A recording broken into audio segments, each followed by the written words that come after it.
இதை பவுடர் ஆக்கி தான் சர்க்கரை தொழிற்சாலைக்கு அனுப்புவாங்க. ஏன், என்ன அவசியம்? ரிஃபைன் பண்ணணும், சுகரை ரிஃபைன் பண்ணணும். பிரவுன் சுகரை ஒயிட் ஆக்கணும். கரும்பால சர்க்கரை கொண்டு வராங்க. சரி, பிரவுன் சுகர், அதுக்கு பேர் பிரவுன் சுகர். அதை வெள்ளையாக்குறதுக்கு எலும்பு போடணும்.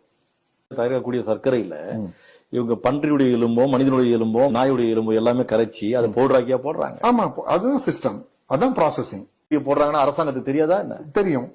வெள்ளை சர்க்கரையில எலும்பு துகள் சேர்க்கப்படுதுன்னு சொன்னா எப்படி இருக்கும்? அது பிரவுன் கலர்ல தான் இருக்குமா?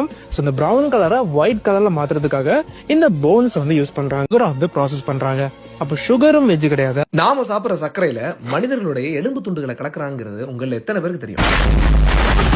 இருக்கோம் வெள்ளை சக்கரை ஒரு வெஜிடேரியன் உணவு. காலையில எழுந்த உடனே காபி டீ குடிக்கிறதுன்னு தொடங்குது சக்கரை. நாம திங்க சாக்லேட்ல சக்கரை, பிஸ்கெட்ல சக்கரை, ஜூஸ்ல சக்கரை, கேக்ல சக்கரை, ஐஸ்கிரீம்ல சக்கரை, கெச்சப்ல சக்கரை, எல்லாத்துலயும் சக்கரை தான். கோவில்ல நம்ம சாமிக்கு பிரசாதம் செய்யறோம் இல்லையா, லட்டு, பால்கோவா, அல்வா, கேசரி, சக்கரை பொங்கல், எல்லாத்தையும் இந்த வெள்ளை சக்கரை கொண்டு செய்யறோம். இந்த திருப்பதி லட்டுல இருந்து திருவள்ளிபுத்தூர் பால்கோவால இருந்து பழனி பஞ்சாமிர்தம் வரைக்கும் அனைத்தும் வெள்ளை சக்கரை கொண்டு தான் செய்யறாங்க. அது எல்லாமே அசைவ உணவு தான். கிறிஸ்டலைஸ்டு சுகரா இங்க வருது. வரதுக்கு முன்னாடி எத்தனையோ எலும்பு துண்டுகளை போட்டு அதை எலும்பு துண்டு தான், போன் மீல் தான் அது ப்ராசஸ் பண்றதுக்கான முக்கியமான உணவே. பல சுடுகாடுகள்ல இருந்தும் கிரிமட்டேரியத்துல இருந்தும் எலும்பு துண்டுகளை வாங்கி கொண்டு, அனிமல் ரோட்டரிஸ்ல இருந்து எலும்பு துண்டுகளை வாங்கி தான் சர்க்கரை தயாரிக்கப்படுகிறது. நல்லா தெரிஞ்சுக்கோங்க. சில பேர் வெஜிடேரியன் சொல்லிட்டு இருந்தா நீங்களும் எலும்பு துண்டெல்லாம் சாப்பிட்டுட்டு இருக்கீங்க.